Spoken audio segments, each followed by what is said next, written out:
গতরাতে স্নোম্যান বারে একটি ক্রিসমাস পার্টি ছিল। দুপুর 2টার মধ্যে সমস্ত মদ শেষ হয়ে যায় এবং দর্শনার্থীরা ওখান থেকে চলে যাওয়া শুরু করে। একদল বন্ধু মায়াকে বিদায় জানাল যখন সে চলে গেল। কেউ জানত না যে তাকে শেষবার দেখেছিল। আজ সকালে পানশালার কাছে তার লাশ পাওয়া গেছে।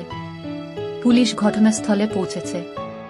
দেহ পরীক্ষা করার পর গোয়েন্দা 3 সন্দেহভাজনের সাক্ষাৎকার নেন, রায়ান, কাইলি এবং জ্যাক। রায়ান বলেছেন, সে চলে গেলে আমি বাথরুমে গেলাম। কাইলি বলেছেন, আমি বারে আরও একটি বিয়ার অর্ডার করেছি। জ্যাক বলেছেন, আমি মেয়েটির সাথে কথা বলছিলাম, আমি এইমাত্র দেখা করেছি। কে মেরেছে মায়াকে? কে মায়াকে হত্যা করেছে? কঠিন ধাঁধার উত্তর দিয়ে যান।